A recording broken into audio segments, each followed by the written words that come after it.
আসসালামু আলাইকুম প্রিয় সবুজ প্রেমী ভাই বোনেরা, আপনারা দেখেছিলেন অনেক ভিডিওতে আমি দেখাইছিলাম যে লেবু বাগানের ভিতরে আমি আম বাগান লাগাইছি।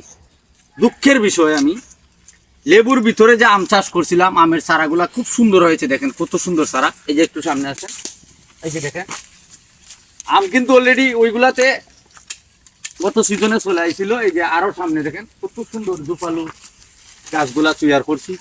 কিন্তু দুঃখের বিষয় যেটা বলছিলাম, এখন আমি গাছগুলো উঠিয়ে ফেলতে হবে। কারণ সেটা হচ্ছে আমার একটা জমিতে আমি লেবু বাগান করছি, এর ভিতরে যদি আমি আম বাগান লাগিয়ে দিই তাহলে কিন্তু আমি দুটা ফসল একসাথে নেওয়া সম্ভব হবে না। প্রথম হয়তো আমার একটু বুঝার ভুল ছিল, এই জন্যই আমি সব কিছু একত্রিত করে আমি চেয়েছিলাম যে দুটা একসাথে বাগান করব। এখন আসলে আমি ভেবেচিন্তে দেখলাম একসাথে বাগান করা আমার পক্ষে সম্ভব হবে না। তাই আমের চারাগুলো আমি উঠিয়ে ফেলবো। কারো প্রয়োজন হলে আমার সাথে যোগাযোগ করবেন, আমি এই চারাগুলো আপনাদের হাতে হাতে তুলে দেওয়া সম্ভব হবে।